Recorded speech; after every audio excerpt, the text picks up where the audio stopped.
If you've ever looked at your toddler and wondered, why is this so hard? Why does it feel like nothing works anymore? What you're seeing isn't defiance. It isn't manipulation. It's a developing brain trying to manage a world. Science shows us that the part of the brain responsible for control, logic, and impulse regulation is still under construction in the toddler years.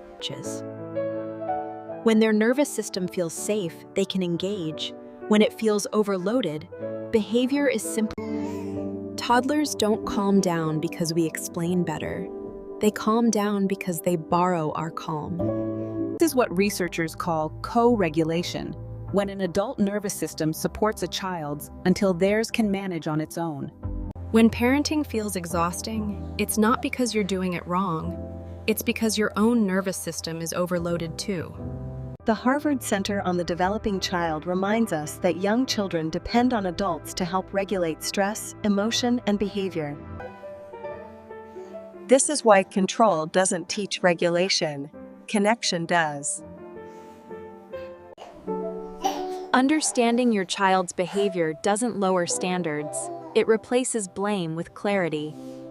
Toddlers want independence before they have the neurological tools to manage it. And that gap often looks like resistance.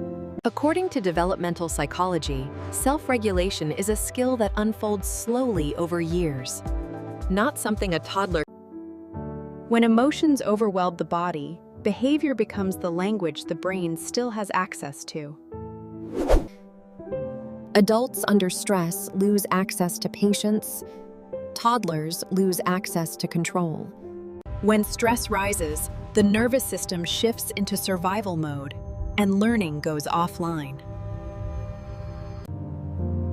This is why lectures, warnings, and consequences rarely work in emotional moments.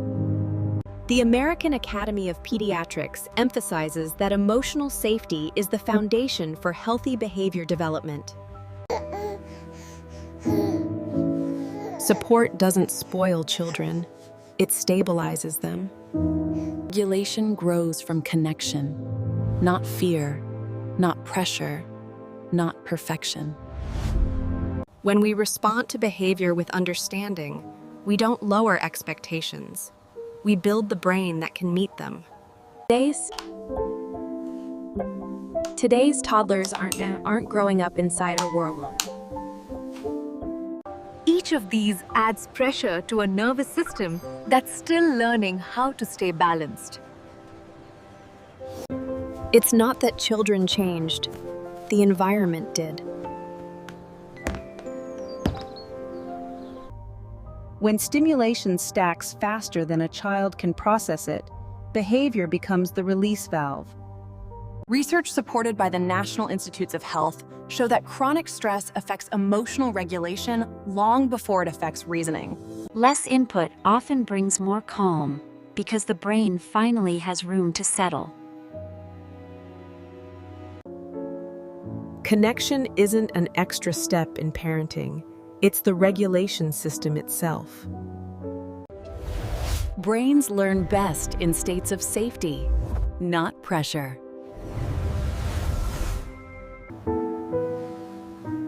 When parents feel drained, it's often because they've been regulating alone. Understanding overload doesn't excuse behavior, it explains it. An explanation is where change begins. Most parents aren't struggling because they don't care. They're struggling because they care deeply, constantly. Caring without pause eventually exhausts the nervous system, even in the most loving homes. The American Psychological Association recognizes parental burnout as a real nervous system response, not a personal failure. Even the most regulated parents miss moments. What matters most isn't never losing balance. It's finding your way back.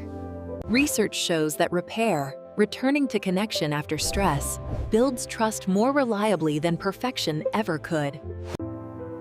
Children don't need flawless parents. They need emotionally available ones. Safety is what teaches the brain to settle. When parents release the demand to be perfect, children gain the freedom to grow. Repair doesn't erase mistakes, it transforms them into security. Toddlers don't misbehave because they want control. They struggle because their brains are still learning how to pause.